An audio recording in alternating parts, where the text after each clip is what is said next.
कांग्रेस के पूर्व राष्ट्रीय अध्यक्ष राहुल गांधी की भारत जोड़ो यात्रा को लेकर पूरे देश भर में कांग्रेस की तैयारी चल रही है। ये यात्रा मणिपुर से लेकर महाराष्ट्र तक चलेगी। वहीं राहुल गांधी की न्याय यात्रा झारखंड में 8 दिनों तक चलेगी।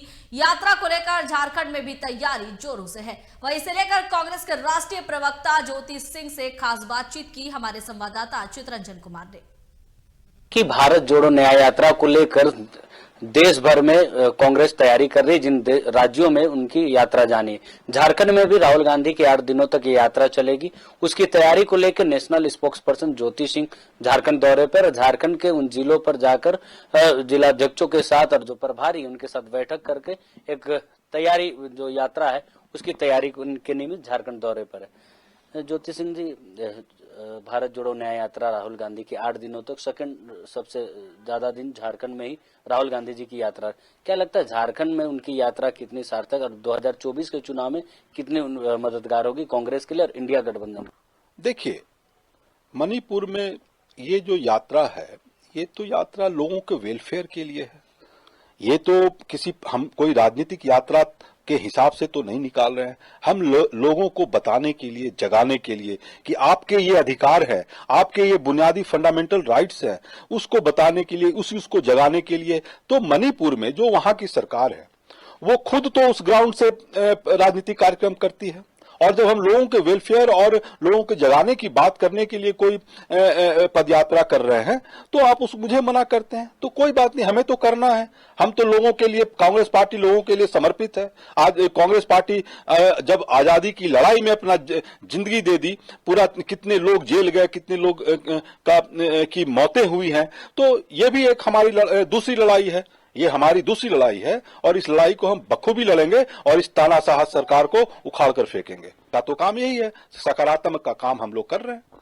आपने कहा कि 2024 के चुनाव से इसका कोई सरोकार नहीं, लेकिन जब जनहित के ये जो मुद्दे हैं, ये सभी जनहित के मुद्दे हैं।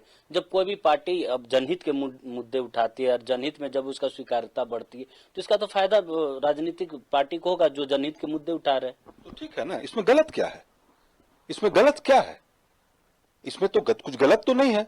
अगर कोई सरकार, हम विपक्ष में हैं, वो सरकार में है, वो जनहित के मुद्दे नहीं उठा रहे हैं और अपने किसी एक मित्र, खास मित्र को, कुछ लोगों को वो पैसे पर पैसे दिए जा रहे हैं, पैसे पर पैसे दिए जा रहे हैं, और बाकी जितने युवा हैं, जितने ट्रेडर्स हैं, उनको आप लोन तक नहीं दे पा रहे हैं, और उनको लोन पर लोन केवल 1-2 आदमी को, 5 आदमी को। तो ये तो जनहित की बात है। अगर हम जनहित की बात कर रहे हैं तो हम बता रहे हैं कि आप ऐसे सरकार को आपने चुना है, बाकी आप देखेंगे कि आपको अपना विवेक यूज करना है। 2024 से सरोकार है ना इसका, ज्योति सिंह जी?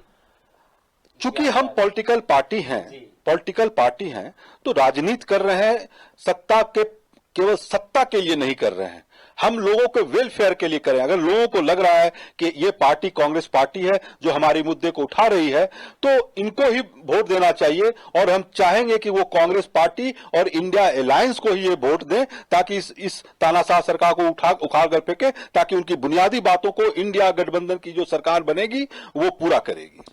ये तो ही भारत जोड़ो न्याय यात्रा राहुल गांधी की जो यात्रा होने वाली। एक अभी हाल के दिनों में जो देश भर में चर्चा चल रही वो अयोध्या जन्मभूमि को लेकर है, अयोध्या मंदिर का उद्घाटन को लेकर है। कांग्रेस के राष्ट्रीय अध्यक्ष मल्लिकार्जुन खड़गे, कांग्रेस की पूर्व राष्ट्रीय अध्यक्ष सोनिया गांधी और अधीर रंजन जी को, 3 लोगों को निमंत्रण जाता, तीनों लोग अस्वीकार करते हैं, ससम्मान जो निमंत्रण है उसको वापस करते। क्या कांग्रेस इससे दूरी बना रही है, या फिर कांग्रेस का राष्ट्रीय अध्यक्ष होने के नाते उस कार्यक्रम से दूरी, भगवान श्री राम से दूरी बना रहे? क्योंकि ये सवाल इसलिए क्योंकि जब भगवान श्री राम मंदिर का जो अयोध्या का जो मंदिर का वो कांग्रेस ने किया था, लेकिन वर्तमान समय में भगवान श्री राम से दूरी कांग्रेस की दिख रही। ये आपका सवाल गलत है, ये आपका सवाल गलत है। भगवान राम आस्था का विषय है। भगवान राम इस देश के हर वो सनातन धर्म को मानने वाले के दिल में है, दिमाग में है। आज मैं कांग्रेस में हूं, मैं सुबह उठा, प्रणाम किया, पूजा किया, उसके बाद आपके सामने उसके बाद मैं नाश्ता ग्रहण कर रहा था। ये हमारे आस्था की विषय है। जो आप बोल रहे हैं कि उसको अस्वीकार किया, ये आपका गलत कहना है। ये आस्था का बात है। हम 22 को जाएंगे, हम 23 को जाएंगे, 15 को जाएंगे, 16 को जाएंगे, जब मेरा मन करेगा तब जाएंगे। वो भारतीय जनता पार्टी और आरएसएस के लोग फिक्स करेंगे। राम भगवान जब भगवान हमें बुलाएंगे, हमारे सनातन धर्म में अगर आप हिंदू हैं या कोई सनातनी है तो आप उनसे पूछें। हम लोग तो यही बोलते हैं कि वैष्णव देवी में जब माता बुलाएगी तभी जा पाते हैं। हम लोग कितना भी कोशिश करते हैं नहीं जा पाते हैं। जब माता बुलाती है, भगवान राम जब बुलाते हैं, उसका जब एहसास होता है तो जाते हैं। वो हमारे आस्था की विषय है। ये भारतीय जनता पार्टी कौन है भाई? आप कौन हो भारतीय जनता पार्टी के लोग? आप क्यों वहां पर मुंशीगिरी क्यों कर रहे हो भाई? वो भगवान है, आप भगवान से बड़े हो गए। शंकराचार्य लोगों ने क्या कहा, ये मुद्दा क्यों नहीं चलाते आप लोग? क्यों नहीं चलाते हैं? जो चार शंकराचार्य क्या बोले? क्या वो राम भगवान का अनादर कर रहे हैं? आप मुझे ये बताएं, क्या शंकराचार्य जी राम भगवान का अनादर कर रहे हैं? नहीं। ये हमारा मन है, हम कब जाएंगे? भारतीय जनता पार्टी के लोग कौन होते हैं बुलाने वाले? ये कौन फिक्स करने वाले?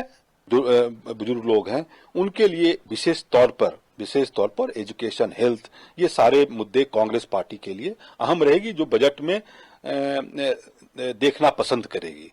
क्योंकि बहुत टेक्निकल क्वेश्चन है तो मैं बहुत ज्यादा फिनेंशियल नहीं बात कर पाऊंगा। 2024 के चुनाव में जनहित के मुद्दों को लेकर आम जनता जो नीचे तबके के लोग हैं उनको न्याय को लेकर 2024 के चुनाव में कांग्रेस जाएगी। साथ ही राम मंदिर, बजट और इन सभी चीजों पर बातचीत करने के लिए हमारे साथ ज्योति सिंह जी थे, जो सारी मुद्दों पर बातचीत की। सहयोगी पिंटू के साथ चित्रंजन कुमार, TV45।